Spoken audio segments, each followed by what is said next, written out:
Halo teman fakta, pernahkah kamu berpikir bagaimana jika harga barang-barang di Indonesia memiliki nominal yang lebih kecil seperti Rp1 atau Rp10, seperti halnya harga barang-barang di USA, Singapura, atau Malaysia? Akankah kita menjadi lebih makmur dan sejahtera jika nominal dari harga barang-barang menjadi lebih kecil? Untuk mengetahui lebih lanjut mengenai hal tersebut, ayo kita simak video berikut ini. Sebelum itu, perlu kita ketahui terlebih dahulu mengenai kebijakan fiskal dan kebijakan moneter. Kebijakan fiskal yaitu kebijakan tentang barang dan jasa yang ditentukan oleh pemerintah dan DPR. Oleh karena itu, kebijakan fiskal adalah penyesuaian dalam pendapatan dan pengeluaran pemerintah sebagaimana ditetapkan dalam APBN untuk mencapai kestabilan ekonomi yang lebih baik dan laju pembangunan yang dikehendaki. Umumnya ditetapkan dalam rencana pembangunan. Kebijakan moneter yaitu kebijakan pasar uang yang ditetapkan oleh otoritas moneter, dalam hal ini yaitu Bank Sentral. Caranya dengan mengubah besaran moneter dan suku bunga uang, serta pelaksanaannya dilakukan oleh otoritas moneter dan lembaga keuangan. Salah satu contoh kebijakan moneter adalah redenominasi. Redenominasi adalah kebijakan untuk menyederhanakan satuan harga atau nilai mata uang sebesar rasio tertentu. Contohnya, pada 1983, Argentina melakukan redenominasi dengan menyederhanakan 1.000 peso menjadi 1 peso. Namun, redenominasi ini sering disalahartikan sebagai sundering. Apa sih sundering itu? Sundering atau devaluation adalah salah satu contoh lain dari kebijakan moneter. Sundering adalah kebijakan untuk mengurangi nilai sesungguhnya dari mata uang sehingga menurunkan daya beli masyarakat. Hasilnya diharapkan harga barang impor menjadi lebih mahal dibandingkan harga barang ekspor.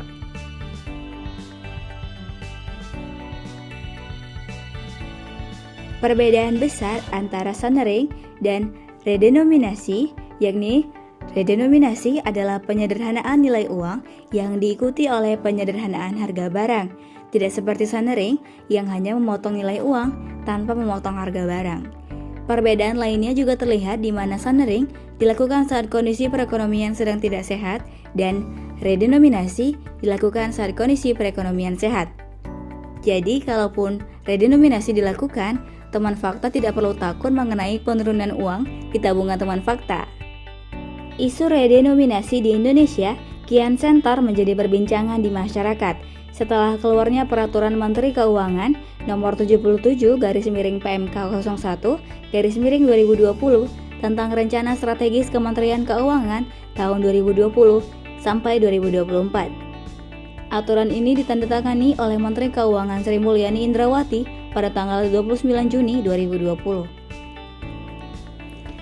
Sebelum melihat lebih jauh mengenai isu redenominasi di Indonesia, mari kita lihat terlebih dahulu negara-negara lain yang pernah mengeluarkan kebijakan redenominasi dan efeknya terhadap negara tersebut.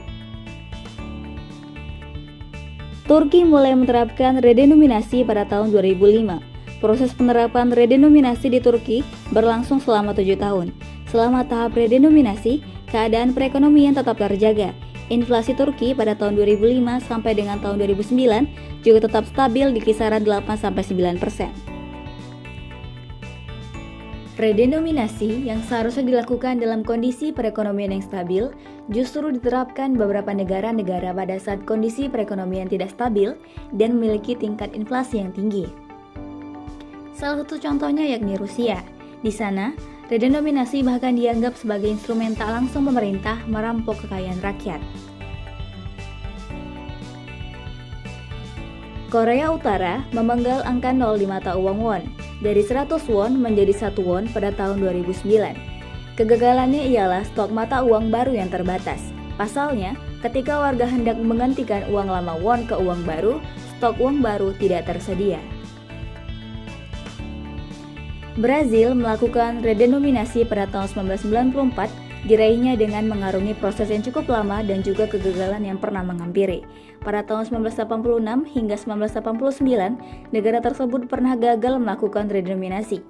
Brazil melakukan penyederhanaan mata uangnya dari Cruzeiro menjadi Cruzado. Namun, kurs mata uangnya justru terdepresiasi secara tajam terhadap dolar AS hingga mencapai ribuan Cruzado untuk setiap dolar AS. Kegagalan ini dikarenakan pemerintah Brazil tidak mampu mengelola inflasi yang pada waktu itu masih mencapai 500% per tahun. Dari beberapa contoh negara yang pernah melakukan redenominasi, terdapat negara yang memang efektif menggunakan kebijakan ini. Namun, beberapa negara lainnya justru tidak mendapatkan efek yang positif.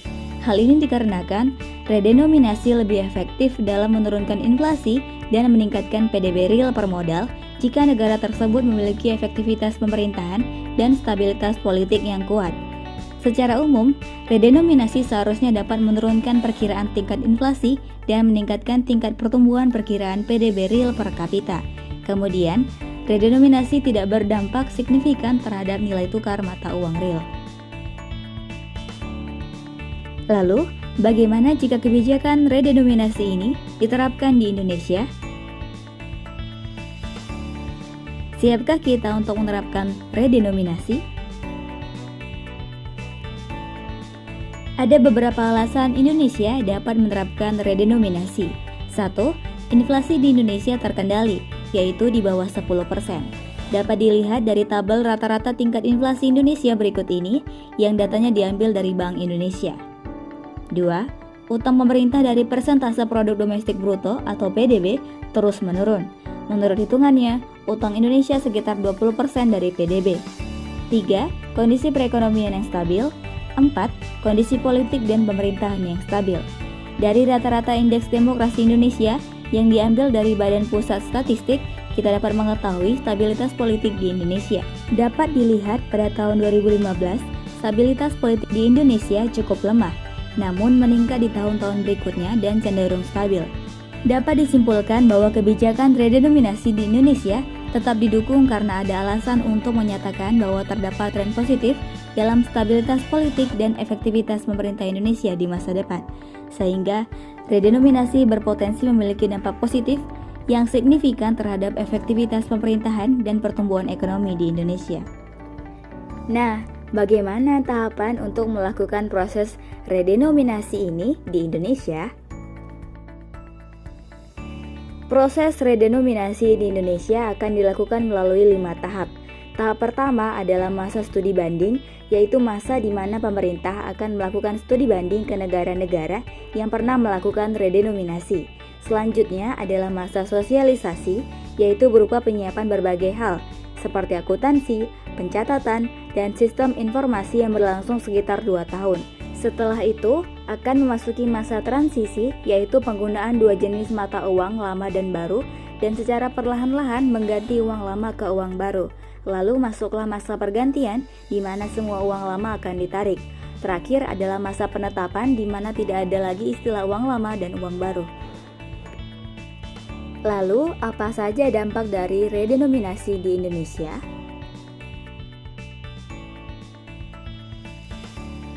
Redenominasi di Indonesia memiliki dampak positif dan juga negatif. Dampak positif, penyederhanaan sistem pencatatan keuangan bagi seluruh masyarakat Indonesia, sehingga mengurangi peluang terjadinya human error yang diakibatkan nominal pada mata uang yang banyak. Secara psikologis, rupiah dianggap lebih kredibel oleh masyarakat luar. Karena bank negara akan mengeluarkan mata uang terbaru, maka mata uang lama dari tindakan kriminal, korupsi, dan pemalsuan pajak harus ditukar ke mata uang baru agar dapat memiliki nilai. Hal ini mentermisi atau memutus semua penghasilan dari tindakan-tindakan ilegal. Dampak negatif, karena akan terjadi pemotongan digit di belakang, kemungkinan besar akan terjadi pembulatan nilai ke atas. Pembulatan nilai ini meningkatkan harga barang di Indonesia. Dengan adanya redenominasi, pemerintah berpotensi memerlukan alokasi biaya yang besar dalam guna mengubah sistem transaksi nasional. Kalau menurut teman fakta, apakah kebijakan redenominasi dapat memberikan efek positif di negara Indonesia? Komen di bawah ini ya.